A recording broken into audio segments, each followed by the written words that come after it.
10 years. That's how long ago I bought my lake property, a hidden jewel wrapped in pines and silence. After decades of swinging hammers and breaking my back in construction, I wanted one place where the only deadlines were sunrise and sunset. The first morning there, mist hovered like silk over the water while my dog Max splashed at the shallows, and I promised myself no one would ever take this piece away. For years, it stayed perfect. I built my dock, mended fences, and learned the rhythm of the place, the splash of trout, the cry of loons, the creak of wood beneath my boots. It was quiet, private, mine. Then came the new HOA board, and with it, Karen. Perfect posture, clipboard in hand, and a smile sharp enough to cut glass. She visited one afternoon, tilted her head toward the lake, and said, "Wouldn't it be lovely if everyone could enjoy this?" Her "lovely" sounded more like a threat. I told her, politely, that my property wasn't a public park.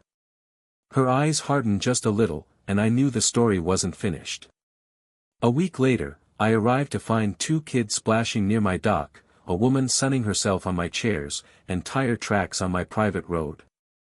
When I asked what they were doing, she said, "Karen told us it's fine." That sting of invasion settled deep in my stomach. I confronted Karen that evening. She laughed, called me dramatic, and said it was just water. Maybe to her. To me, it was everything I'd earned. I warned her, no more guests, no more sharing. She smirked, the kind of smirk that means, challenge accepted. I should have realized what was coming. Karen wasn't the "let it go" type. She was the "push until you snap" type. And I was slowly, very slowly, starting to snap. The next weekend should have been lazy fishing and cold beer. Instead, my driveway looked like a parking lot. Music echoed across the water, 20 strangers danced, grilled, and littered my dock. And there, queen of the chaos, sat Karen, wine glass in hand. I walked straight up, jaw tight. "Get off my property." She gave me that syrupy smile. "Relax, neighbor. We're just enjoying the view. You're not even here most of the week." "It's my view," I said. She rolled her eyes. "You're being unreasonable. Maybe if you shared this lake, you'd have friends instead of enemies." "Last warning," I told her. 5 minutes or I call the sheriff." The murmurs started, people packed coolers and muttered insults. When she finally left, she hissed, "This isn't over." She meant it. Within days, I got an HOA proposal, written in her sugary tone, suggesting my lake become a community recreation space. I laughed so hard I scared Max. Enough was enough. I drove to the community garden and confronted her head-on. "No more trespassers." "Oh, come on," she said, trimming roses like we were discussing weather. "You make it sound like I broke into your house." "It's the same thing," I said. "Try it again, and I'll have the sheriff here before your wine chills." Her mask cracked. "People around here respect me because I make things better." "For who?" I asked. "You steal privacy and call it charity." I turned away before my temper did worse. For nearly a week, peace returned. But beneath it, I could feel her plotting. And on the 4th of July weekend, she struck again. I arrived that morning planning steaks, fishing, and quiet. What I found looked like a beach festival. Cars lined every inch of my clearing. Kids churned mud, grills smoked, speakers boomed, and the lake swarmed with rafts and floaties. And there was Karen, sun hat blazing, shouting over the music, "Isn't this perfect? I told everyone you wouldn't mind." That was it. I stormed down the path, boots kicking gravel. "What the hell is this?" She sipped. "Holiday weekend. Don't be such a stick in the mud." That word again, mud. "Oh, you'll see some soon," I muttered. "Relax," she added, "the HOA board agrees the lake's for everyone." I laughed.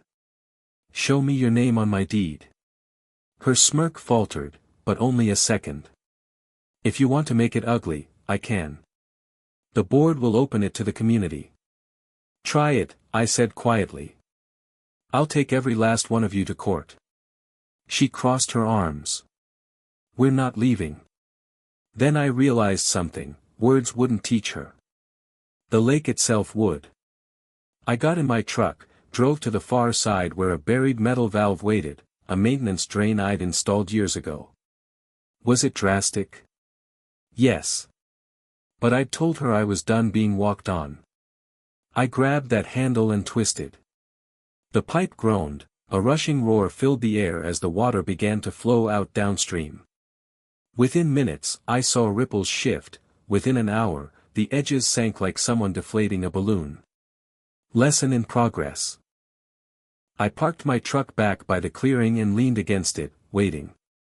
The laughter from the lake faltered first, little by little, replaced by confused yelps. Kids squealed as the shallows turned to sticky muck. Rafts tilted. Adults scrambled. Someone shouted. What's happening? I smiled. Looks like low tide. Karen spun, stunned. What did you do? Routine maintenance, I said. Thought I'd handle it while my uninvited guests were around. You can't just drain your lake. Sure I can. Mine, remember? She stomped within inches. You'll regret this. Already had, I said dryly. Now it's your turn. Faces turned from laughter to frustration. The grand 4th of July bash had become a boot-sucking disaster. Coolers sank. Grills toppled. Adults slipped and swore while children cried about dirty shoes. Karen tried to rally them, but the moment was gone. One friend whispered, maybe we should just leave. Within an hour, cars peeled away, tires spattering mud down the drive. Karen threw her final insult, you're a bitter old man. Before speeding off, leaving ruts deep enough to plant corn in. When the last echo died, I stood on my dock, now over mud instead of water, and felt something I hadn't in weeks, peace. Not joy. Just peace. The kind you earn the hard way. Max wagged his tail beside me, sniffing the exposed shore. I turned the valve one notch more, lowering it that final foot. The muddy scene was ugly, but it was mine. Sometimes, to restore stillness, you've got to make a little noise first. The next morning, Karen returned, same white sneakers, same disbelief, dragging fresh recruits only to find her dream lake turned into sludge. What on earth did you do? She screamed. I sipped my coffee. Guessed the lake needed a break. My lake, my rules. Her face reddened. You can't ruin something that belongs to everyone. It belongs to me, I said. The HOA even confirmed it in writing. Want to see the letter? Behind her, guests were already backing toward their cars. Nobody wanted round two. When she saw she'd lost her audience, she spat, you'll die alone out here.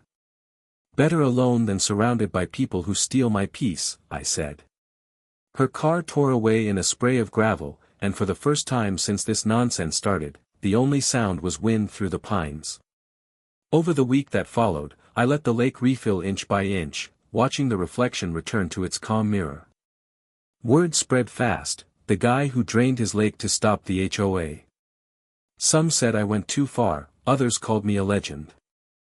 I didn't care which. They all learned the same rule, respect boundaries.